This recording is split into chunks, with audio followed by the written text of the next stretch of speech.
ایک حدیث میں آیا ہے کہ مومن اپنے گناہوں کو ایسا سمجھتا ہے گویا ایک پہاڑ کے نیچے بیٹھا ہے اور وہ پہاڑ اس پر گرنے لگا، ایسا گناہوں سے مومن ڈرتا ہے۔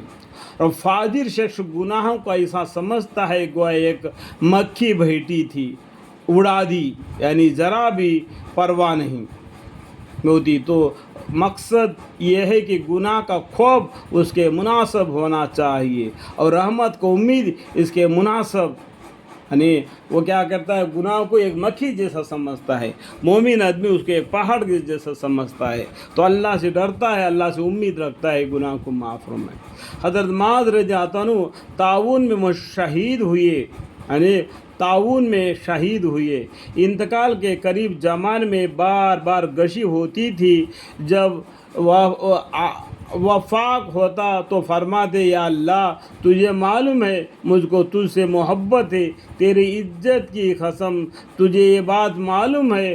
جب بالکل موت کا وقت قریب آ گیا تو فرمایا اے موت تیرا آنا مبارک ہے، کیا ہی مبارک مہمان آیا، مگر فاق کی حالت میں یہ مہمان آیا ہے۔ اس کے بعد فرمایا اے اللہ تجھے معلوم ہے میں ہمیشہ تجھ سے ڈرتا رہا،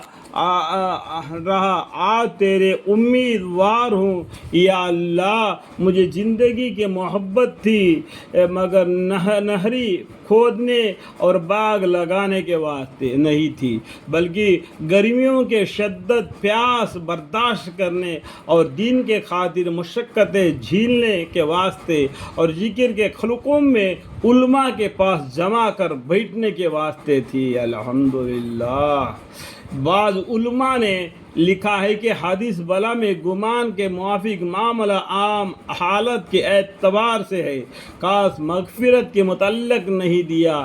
صحت وصحت امن وغیرہ سب چیزیں اس میں داخل ہے۔ مثلا دعا کی ہی مطلب سمجھو، مطلب یہ ہے کہ اگر بندہ یقین کرتا ہے کہ میری دعا قبول ہوتی ہے اور ضرور ہوگی تو اس کی دعا قبول ہوتی ہے، اور اگر یہ گمان کرے کہ میری دعا قبول نہیں ہوتی تو ایسا ہی معلوم کیا جاتا ہے۔ چنانچہ دوسری حدیث میں آیا ہے کہ بندہ کی دعا قبول ہوتی ہے جب تک یہ نہ کہنے لگے کہ میرے تو دعا قبول نہیں ہوتی۔